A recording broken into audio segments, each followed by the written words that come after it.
Chapter 2. Jack woke up to Alex pointing at him with the butt of his rifle. "Time to get up, old man. We're a half hour out." Jack looked up wearily and reached an arm towards the rifle, hoisting himself up. "Long evening?" Alex asked, relinquishing the rifle into Jack's arms. Jack stared down at the floor towards his flask, then up at the younger man for a moment. "Let's go, kid," he rasped. As the two entered the main hold, they could see the entire team assembled. Alex assumed it would get off to a slow start, but Jack spoke up without missing a beat. "So like I said before, the Chinese will allow 3 of us to go down to their immigration building. Chopper will land in this park nearby." Jack punched up the map on the table. Alex moved beside him and leaned over it. "Who's your contact with the Chinese?" Elias asked from across the table. "What do I have to do, kid?" Jack replied, clearly drained. Elias himself looked as if he wanted to pursue his question, but even he seemed weary of this game of cat and mouse. Then Alex looked left to right at all the faces. Some new, some old. All looked tired. Alex, too, was drained from all the shit they had endured during the nearly past month, but he knew they had little choice. "All right, listen up," Alex started. "You all look like beaten dogs in the best way. There is such a thing. We still got more miles to travel before we can go home. Since China's a short stop, most of you can get some rest. I'll take 2 volunteers who want to forego that for a short walk." Multiple hands started to rise, but Jack cut in first. "It's my setup. I'm going." "I'm in too. I might never get the chance to see China again," Elias chimed in. "Objections?" Alex asked. "I'm not sure how friendly you are with them down there, Jack, but this doesn't feel right," Janet spoke up. Before the old man could speak, Otto could cut in. "I doubt there's much to worry about. Sifix used to be on our team and she was in good with the Chinese. That alone should be all the juice we need to get Talia out of here." Alex noted that Dellin was shaking his head off to the side. Sifix must have been under his command. "All right, Janet's in charge until I get back," he said as he turned towards the raven-haired woman. "I want 2 people awake and armed. No inspections. Got it?" Janet gave him a stern nod, clearly moved by his decision to give her lead over Layla or Tyler. "Good. Elias, Jack, grab water, ammo, whatever makes you comfortable. We'll wait for Tommy to give us the okay. Other than that, everyone else try to enjoy the rest." Alex pushed off the table and then made his way over to Layla. The others quickly dispersed to their bunks or to say goodbye. "You're not mad, are you?" he said as Layla attempted to dust off his jacket. "Being a leader means making decisions for everyone and leading by example. I wouldn't want them thinking there were different motives for your orders. Do you have plenty of ammo?" "Plenty, but I won't need it. Hopefully, and if I do, I've got Eli." "Don't get yourself killed," she replied with a smile, giving him a quick embrace.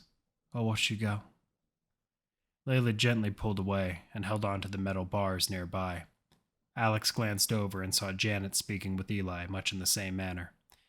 Janet handed his friend a few extra clips for his pistol. "Just in case, I'm sure." She embraced him before Elias moved over to Alex's side. "Interested in seeing this girl?" Elias asked. "A sword and too much crazy sounds exactly like what we need," Alex replied.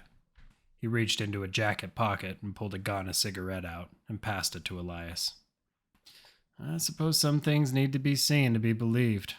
Where'd the old man go?" Elias asked as he lit up a cigarette.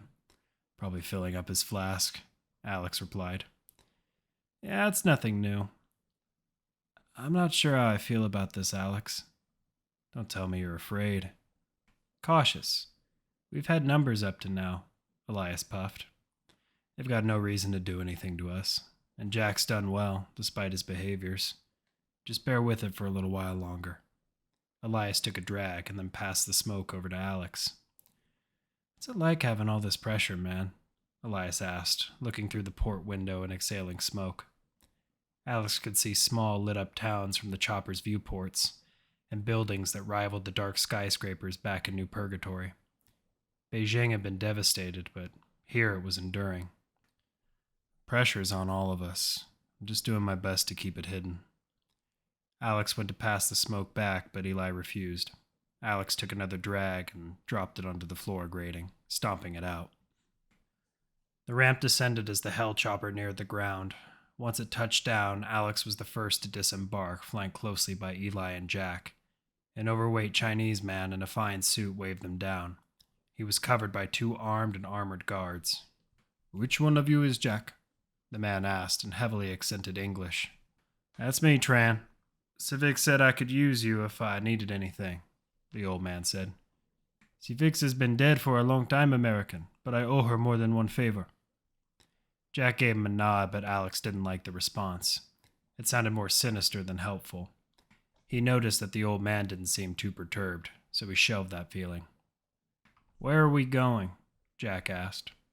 "We'll take the truck to the census building. Civic's daughter is meeting us there soon." The 4 piled into a covered truck, partially filled with soldiers. As the truck began moving, Jack tilted his head towards Tran. "You know, we could have just kept this simple and picked her up at the LZ," Jack pressed. "It does not surprise me that even after such a destructive war, an American still complains of convenience," Tran replied. Jack just shook his head. "I got a friends where you was civics." "She did political web work for me.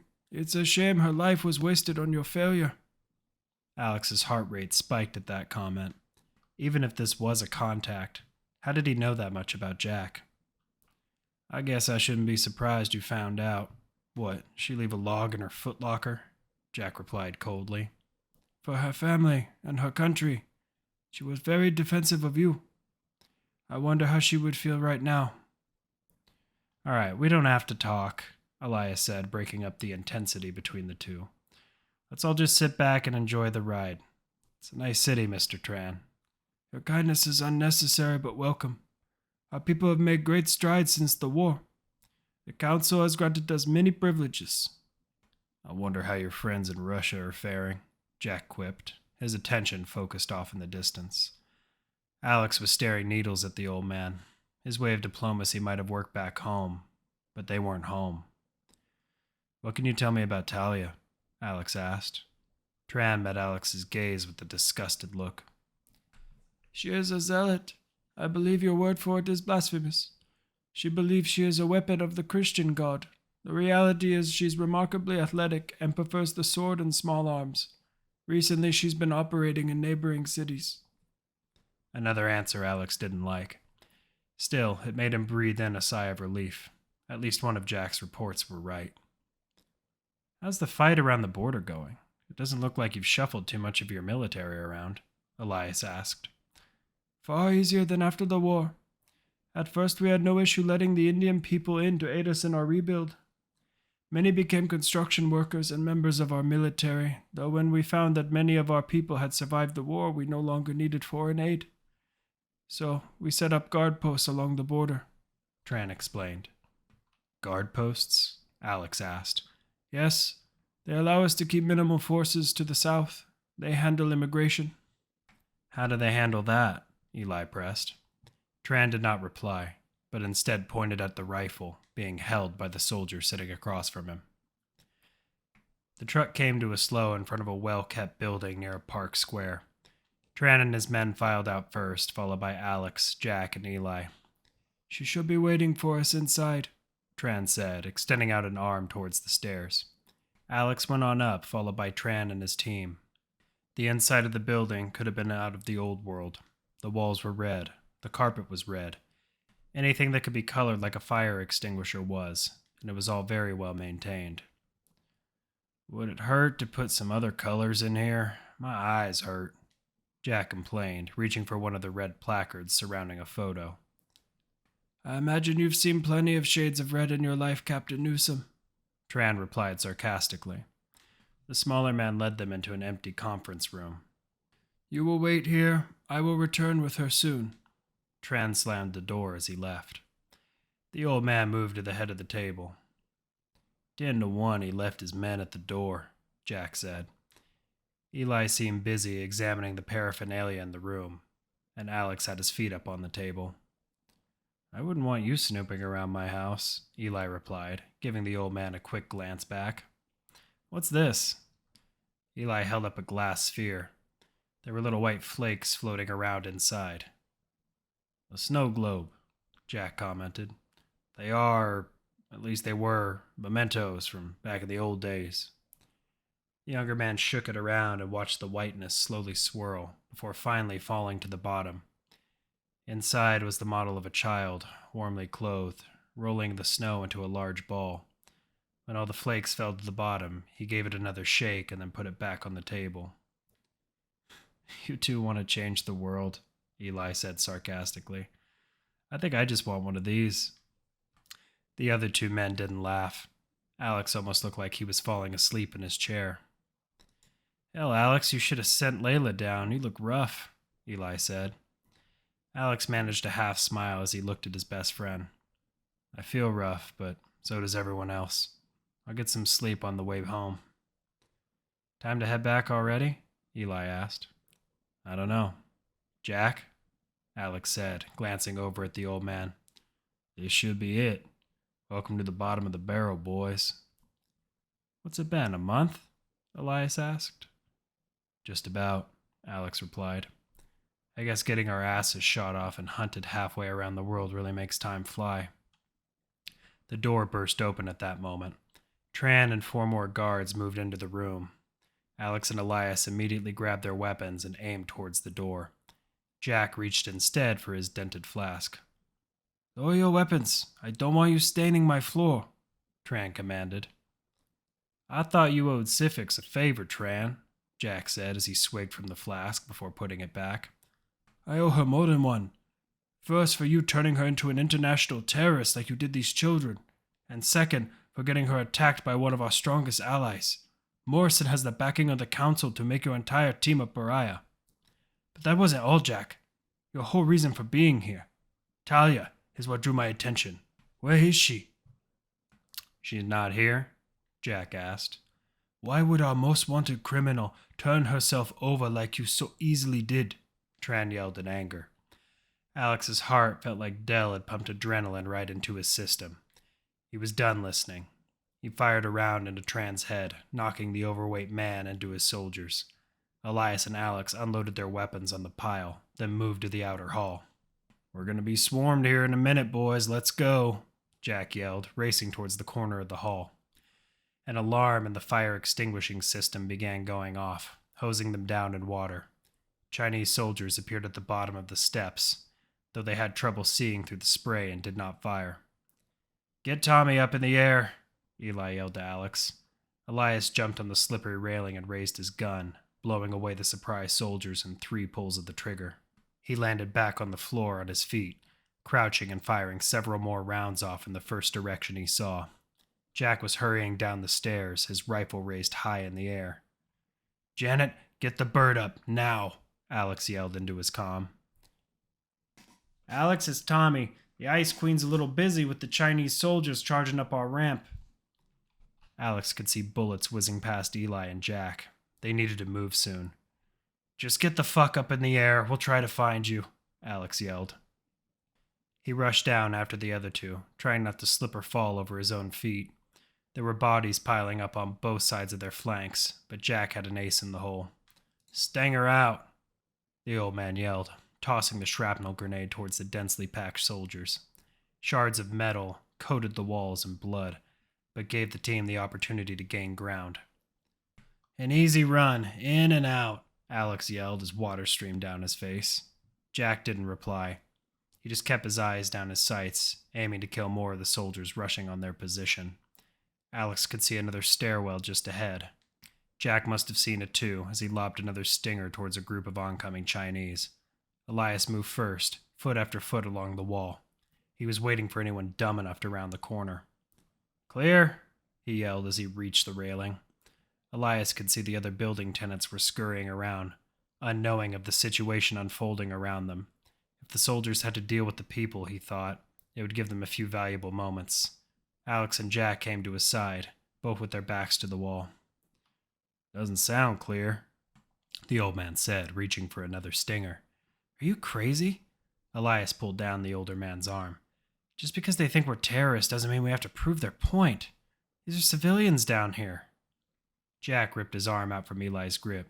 And we need to buy some time, he replied coldly. The old man just stared at Eli as he let the grenade fall from his grip and bounce down the steps. The screams following the explosion did not faze him. That should give us a few minutes while they deal with that mess. Is the chopper up in the air? He asked towards a clearly angry Alex. The young man stared blankly at Jack for a few moments. He wanted to strike him, but what the old man had done froze Alex in place before he shook his head and pulled himself out of his thoughts. It was war. They got ambushed too. I gotta believe they have surface-to-air missiles, Alex finally said. Only way we're gonna get out of here is by finding that bird, Jack replied, turning his head and putting a hand in his ear. You better have my girl up in the air, Gambiani. Tommy was sweating. Sweat didn't go well with his leather jacket and primly gelled hair, but it did make him feel alive now. Get us the fuck out of here now! Tommy could hear Janet yell from down the bay. He had been operating the guns, trying to blow away every vehicle, soldier, and park tree in sight. With a slam on the ignition, the chopper roared to life. Finally! Janet's voice came in over the comm. I'll take it you're flying now? Jack's voice came in next. Tommy was too busy paying attention to the red flash of airborne missiles locked directly onto him. Layla rushed the cockpit. Blood coated her bandolier and jacket, but by her movements Tommy could tell it was not her own. He only gave her a quick glance back before returning to the controls. Maybe not as busy as you, but I'm on it, he yelled before she could say anything. Layla shook her head and neared his seat.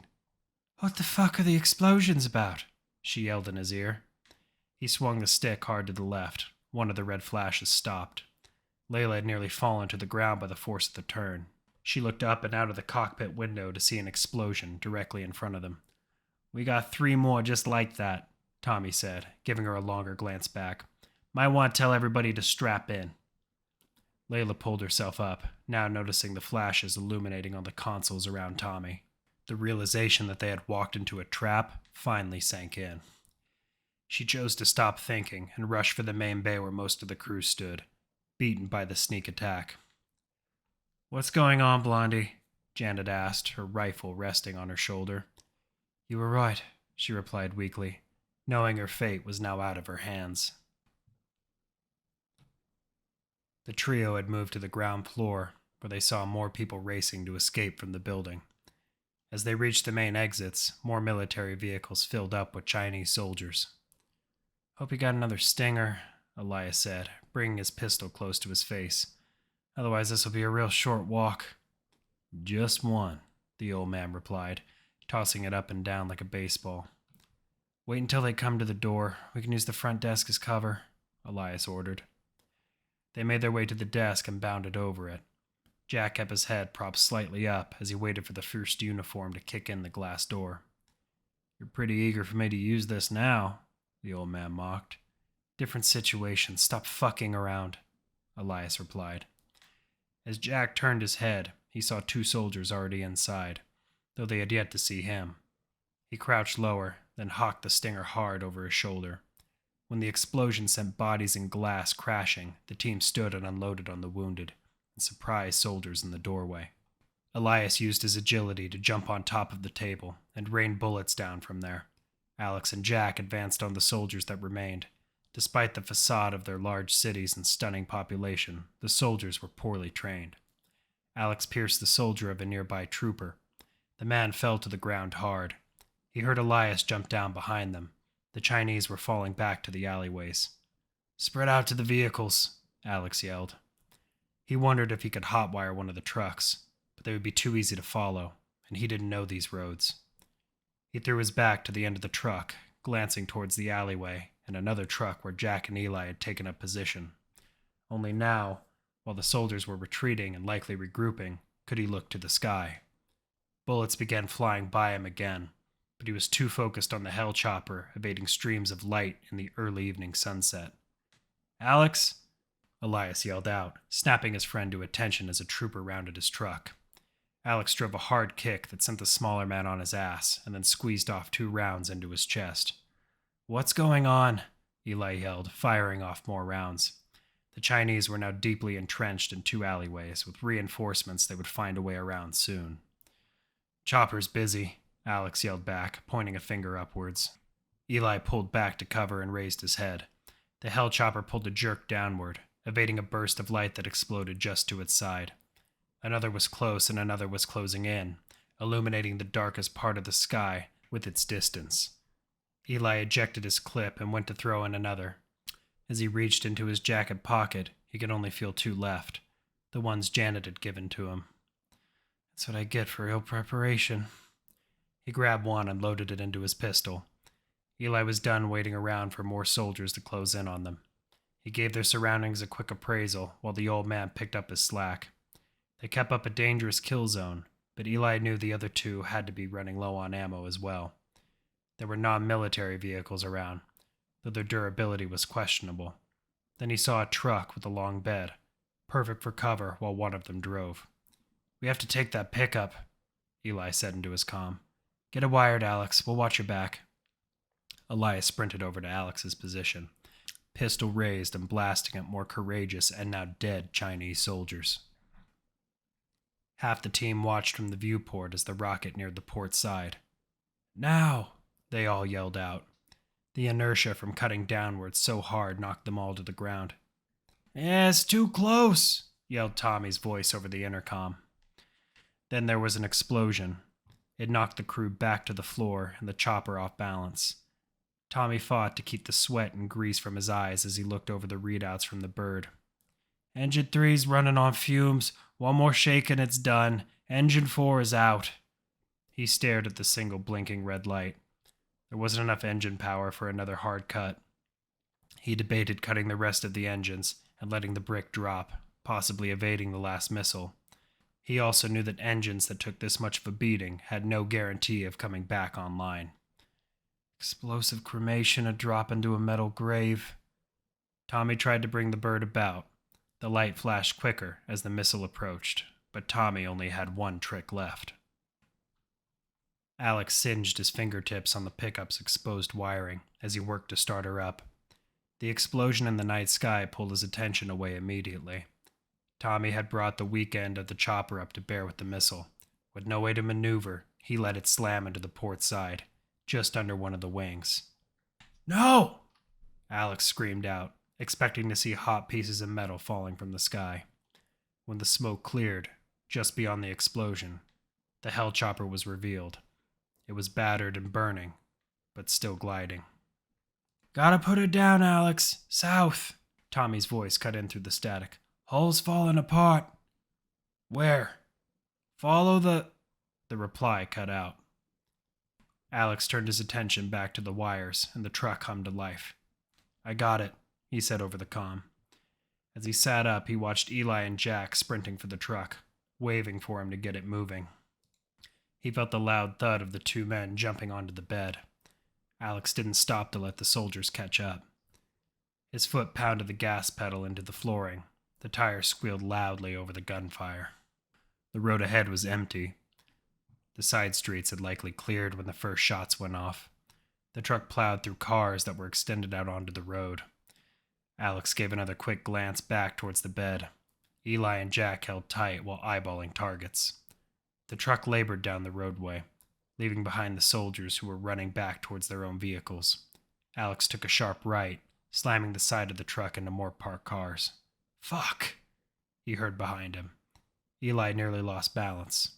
Jack grabbed him by his coat while firing more rounds at oncoming Chinese. "Can't stay like this too long, kid," Jack yelled. The old man crouched down and began lining up targets of the military trucks drawing near. Alex could see 3 in his rear view, and nothing but a traffic-filled street ahead. He hit a sharp turn towards an alley that barely fit the truck. It pulled through, sides scraped and mirrors destroyed. The unsuspecting soldiers turned late, giving Jack and Eli an opportunity to bring down fire until Alex pulled out of the alley. This new street still had traffic, but it was light enough to weave around, or hit if he had to. To their fortune, more were pulling off the road, but that was due to the sirens screeching just ahead of them. "Are you fucking kidding me?" Alex yelled out, slamming his foot to the floor. "Hold on." He reached for his rifle and swung the butt at the windshield, then pushed it outward. Quickly, he turned the gun around and aimed towards the oncoming Chinese police vehicles. With one hand, he kept the wheel straight, and with the other, he laid into the enemy vehicles. Jack and Eli were already firing forward, but Alex was happy to be back in the fight. It was a game of chicken he wasn't going to lose. 2 patrol cars swerved when they realized they had bullets to worry about. Alex clipped one of the drivers, but the car sped dead on towards the pickup. "Shit," he yelled out, dropping his gun and reaching to swerve. But it was too late. Everything went dark as he felt hard impact. "We can't leave Alex on the ground," Layla argued as Tommy piloted the chopper out of the city. "No choice. We go back there, we get shot down. We're lucky enough to still be in the air." "So you're just gonna leave them to die?" Janet asked furiously. "Look at this shit," Tommy yelled as he tried to swivel his chair, but the electronics gave out halfway. "Without them, there's no mission," Janet said, trying to ease her tone. "What are the chances they fire those rockets if civilian buildings are at stake?" she pressed. "That won't matter," Layla interjected. "They didn't seem to care about debris raining down on their city." "Debris is one thing," Janet said coolly. "If one of those rockets miss, it'll cause those buildings a lot of damage." "Not to mention the harm it could do politically," Tommy added, rubbing his chin. "It's still a bad idea. What if we land and we can't take off again? We're sitting ducks to grenades, ground fire, and who the hell knows what else." "They're not expecting us to go back. We fly in, we pick up, we leave," Janet explained. Tommy turned back around as Janet finished speaking. "Always knew an ice queen would get me killed," he muttered under his breath, while bringing the bird about. "Have either of you been able to get them on the comm?" he asked. "Nothing but static. It must be the range," Layla replied. Tommy bit his tongue instead of the normal sarcastic reply. If Alex was still alive, he didn't want to feel the repercussions of leaving him behind. He knew that man was more tenacious than most. "Keep trying to raise him and hope the Chinese like their buildings more than murder." Blood always found a way to end up in Alex's mouth. It wasn't the taste that bothered him, but the amount. He knew a little spit could make a leak feel like it had gushed, but as he checked himself, he felt a wet wound on the side of his head. Then he saw the shattered glass from the windows. Must have flipped on the side. He was careful to turn his body over the glass, towards the rear window. He saw a pair of legs using the bed as cover. Next to them was Elias, who was gripping his side. "Eli," Alex called out. "You're a good driver," his friend coughed. "But you crashed like shit." Elias flashed him a bloody grin. "Landed on my ribs. Just need to catch my breath." Alex knew he was lying. He could see how hard his friend was clutching his side. He pulled his sleeves up and crawled on the glass, feeling sharp pains in his knees as he pulled himself through the window. Jack crouched down and offered an arm, lifting Alex to his feet. Alex went for his rifle, but forgot he set it down in the cab. It had probably been flung through the windshield. Yeah," crackled a voice over the comm. Alex hunched back down as Jack continued his barrage towards oncoming soldiers. "Say again," Alex yelled into the comm over the sound of looming bullets. "Finally." Layla's voice came over clear now, and Alex began looking skyward. "Where are you?" she repeated. "Fuck!" Jack yelled as he dropped to his knees. Instinctively, Alex grabbed his rifle and went to work sighting down the Chinese. "Alex?" Layla yelled. "He's a little busy," Elias answered with forced breaths. "Look for an overturned truck." "A what?"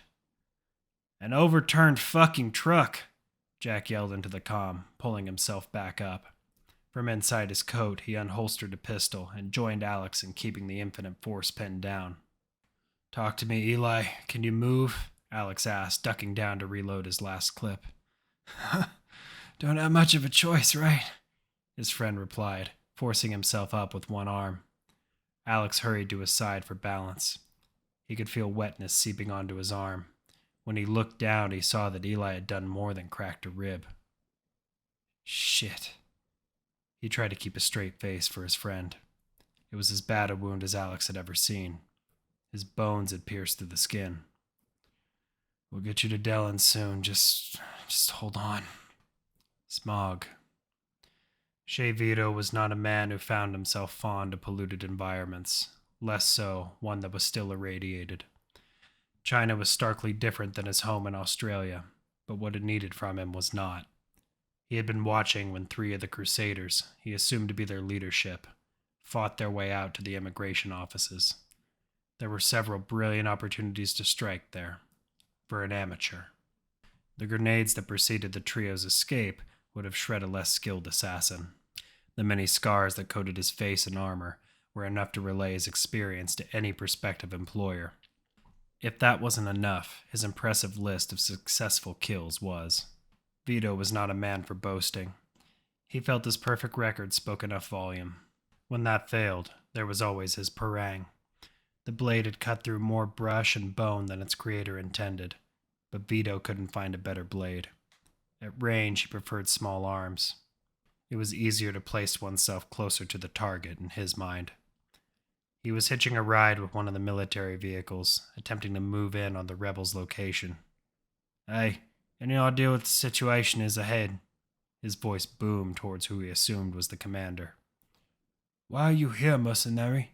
the commander replied. "John Morrison wants me to be, because you aren't skilled enough." Vito cackled and threw his feet up next to the soldier across from him. "Their vehicle crashed and they're against a wall. Police have them pinned." "You sent civilian police after international terrorists.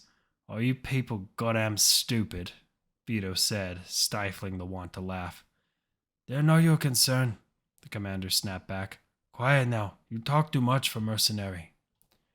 "Just fine with me, sir," Vito replied sarcastically. "Damn fine with me." Vito looked up into the sky. The smog was so bad he could hardly see a hand in front of his face. As the corrupt air filled his lungs, he fought to keep from coughing. "Blast, how the hell do you—" The boom of Hellchopper engines sped over them, interrupting Vito, but from its emissions he could see why the air was so bad. It wasn't smog, but smoke. The commander began yelling in his language to a subordinate frantically.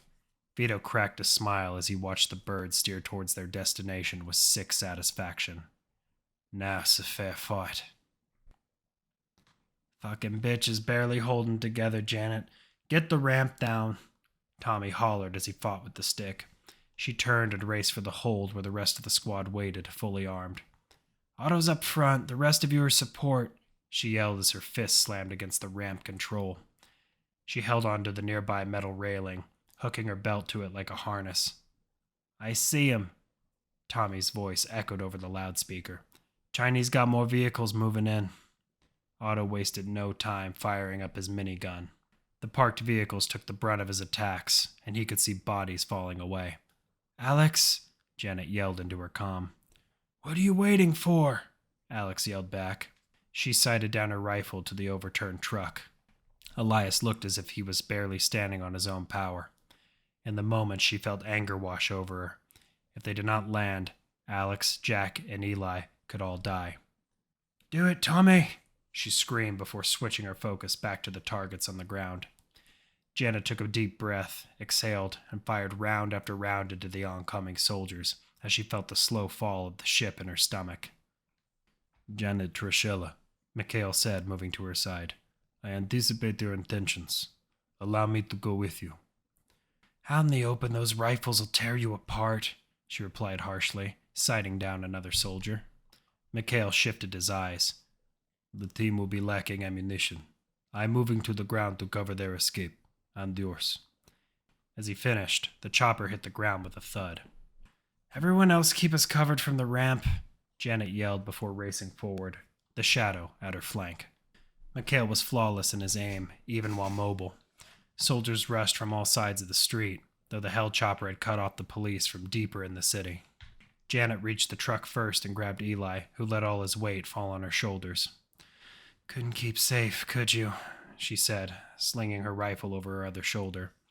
Mikhail moved beside Jack, who took the opportunity to make for the Hellchopper. "You should go too, Alexander," Mikhail called out as he put a bullet in each of the head of the 2 rushing soldiers. "When Eli is safe. Look out, we've got more trucks," he yelled, firing wildly at the new combatants. Alex gave Eli a glance back. His friend was moving, but not without aid. Get down, Mikhail yelled, pulling Alex to the ground. An explosion rocked the pickup to the side, setting the large wreck aflame and destroying their cover. Alex exhaled hard, pushing himself upwards. His ears were ringing, and his head felt light, but he was on his feet and ready to kill. Mikhail was still picking himself up, while Alex looked for the cause. When his vision fully came back, he made out the threat clearly. A large gray-haired man with an RPG. Shea Vito fired off another grenade that sent the Crusaders' lead man rolling back behind the husk of a pickup.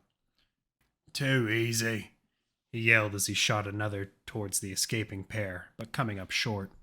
Pathetic, Vito said, of all the corpses of the Chinese, including the commander who had yelled at him not 5 minutes ago.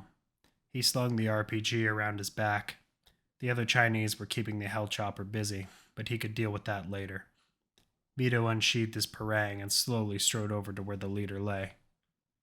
Alex Velasco, that about right, mate? He asked as he kneeled. Alex moved to jump up and was surprised that Vito gave him room to do so. Without his rifle, however, his odds against a blade were bad. John Morrison asked me to say to it that this team of yours don't leave Beijing. He tells me you people were intelligent, dangerous, but walking into traps. Be unbecoming, ain't it? Confidence kills, you son of a bitch. It was Elias, his pistol to the back of Vito's head. He was still clutching his side, but he had the assassin.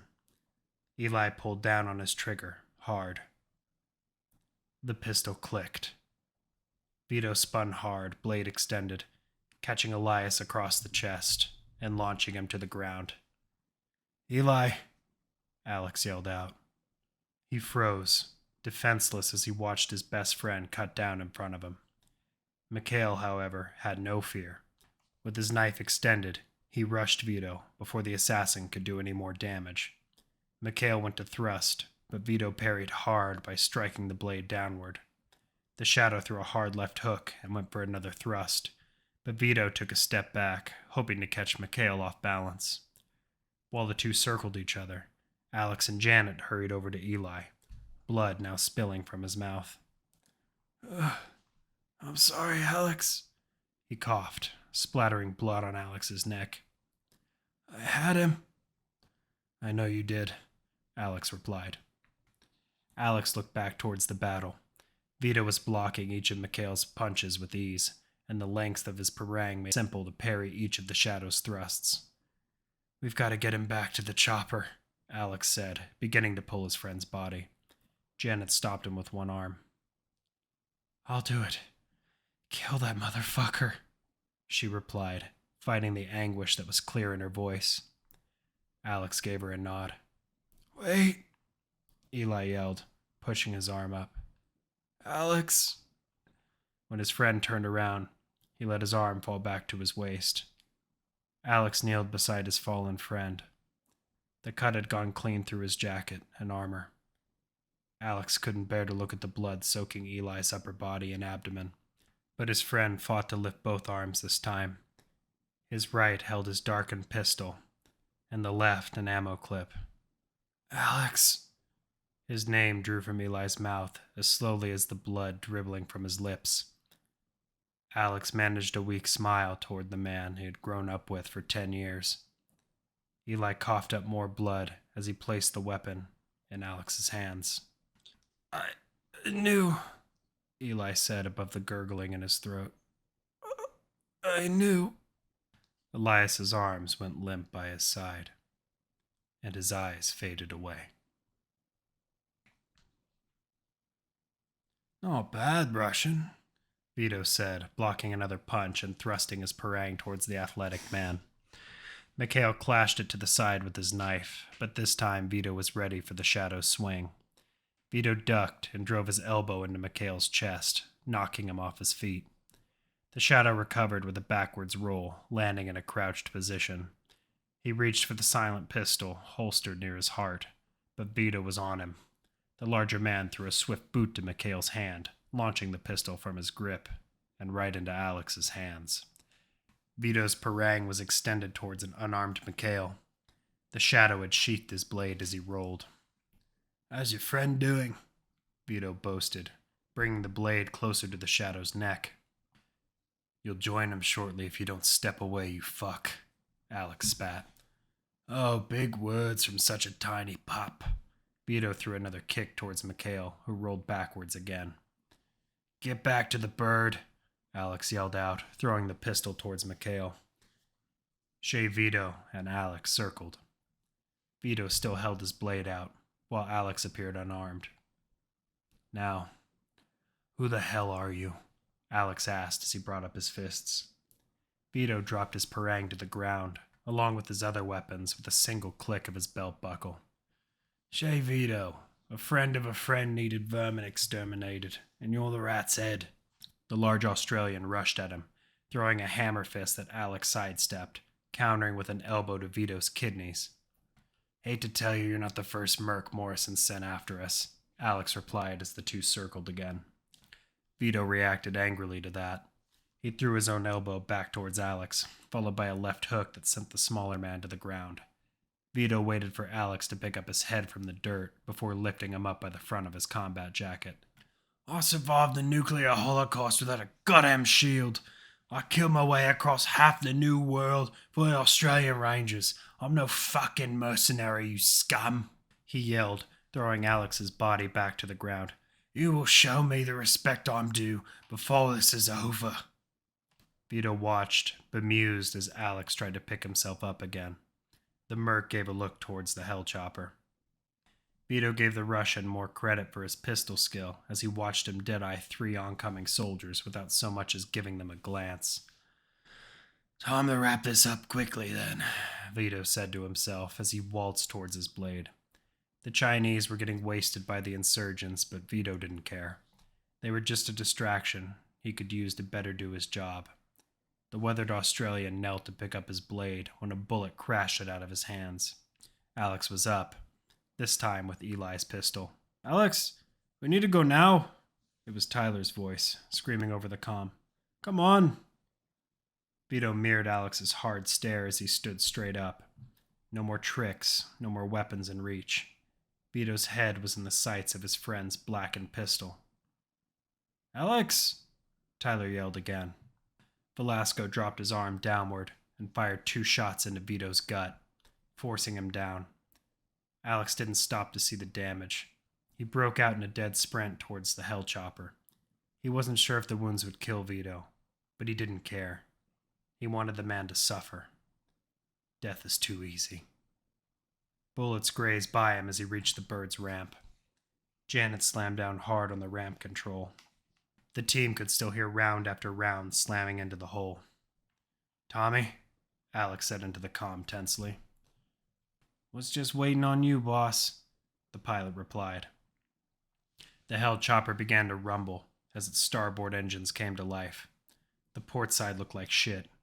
Carbon scarring coated the interior, with large rips in the hull. Alex couldn't believe Tommy had been able to keep her going. "Know anything about engines, Janet?" he said, making a motion for her to walk with him. "You don't?" she said with less bite than normal. "I just know how to hit the throttle and run," Alex replied. Janet shook her head as they reached the entrance to the cockpit. "Where is he?" Alex asked. She looked at him sadly. It was night and day compared to her normal appearance. Janet always carried herself upright with a tough exterior to keep others at bay. Now she looked like any other 20-something who had lost somebody they loved. Guilt was beginning to worm in Alex's head. How many more before this is all done? How many more am I going to hurt? "He's bagged in one of the empty weapons closets," Janet finally said. After all this, he didn't make it. Alex threw a fist into the cockpit door. "Fuck!" he yelled, throwing another fist at the hull. When he looked back to the bay, he saw that everyone was staring at him. He knew now wasn't the time. He had to get his team to safety first and keep himself together. He moved into the cockpit, leaving Janet in the doorway. "How long do we have, Tom?" Alex asked. Yeah, you're welcome, boss. I'm fine, by the way. How are you? The pilot said sarcastically. Fuck off, Alex shot back. No, you fuck off, Alex. Tommy spun around and was up off his feet, throwing his glasses to the ground. You have any idea what I went through to save your ass? You're fucking lucky you got out at all.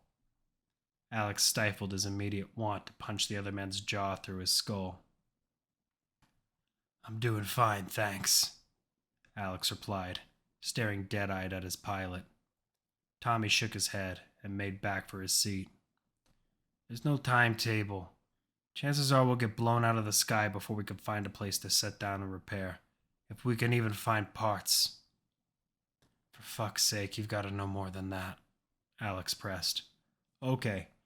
2 engines are fried and I ain't never been to China up till now, Tommy replied. I have, Mikhail said at the entrance. None of them had heard him step into the room. I also found the identification of the assassin you maimed, he continued, his voice dead even. Wait, you didn't kill him? Janet asked angrily. I wanted him to suffer.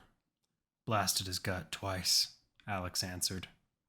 You may lament that you do not kill him when I tell you what I have found, Mikhail said. No shit. Janet gave Alex a hurt look and left the cockpit. Alex let out a sigh, then motioned for Mikhail to come closer. I'm more interested in China right now. And where the fuck is the old man? In the crew hold, Mikhail replied. Specify the subject. Are there any neutral spots here? Anywhere off the grid where we might find what we need? Alex asked. Mikhail's irises shuddered. Tianjin is approximately 79.83 miles from our current location. Never heard of it, Tommy commented. It is a coastal city. The Chinese use it as a port and slave hub. However, it is lightly manned as much of the housing is yet to be rebuilt, the Shadow explained. They got missiles? Tommy asked. Doubtful. However, I recommend landing at night near the outskirts. There is an abandoned air base where we might find spare parts as well, Mikhail continued. It's a start, Alex stated. What do you think, Tommy? Put the base down in the computer, Russian. Or get us there, or we'll fall out of the sky. Resourceful, kid. That was all that was on Shea Vito's mind as he stared down at the blood spilling from his guts. It was thick, gooey, and now spilling down his hunting khakis. The Chinese had already called for a gurney and medevac, but their unsanitary methods were not endearing. Vito pulled his wrist to his face and pressed the primary button on the large metal band. There was a tone like dialing, but it only lasted for a moment. Did you finish with them already, Shea? Came a voice over the band. Not quite, old friend. It seems your man was right. He groaned loudly. I need a doctor and someone to sew my fucking stomach. The voice did not respond for a moment. Vito thought the comm signal had dropped out. I have a cell operating within Beijing. I'll forward your location to them. Give me a full report when they're finished, and I'll ensure Morrison reflects it in your pay. The voice then cut off before Vito could reply. Yeah, thanks, he said to himself, looking back down at the horrid wound. Confidence kills. He thought back on the words of the man he had cut down. It did for you, kid, he said to himself as several Chinese loaded him onto a gurney. In a moment, his comm was beeping with the location of his ally's cell. Hey, Vito said, trying to grab the attention of one of the soldiers. Hey, you fuck, he yelled, interrupting the Chinese speaking over him and grabbing one by the neck. You see that, you little fuck? He pointed down towards his wrist. Take me there. Now.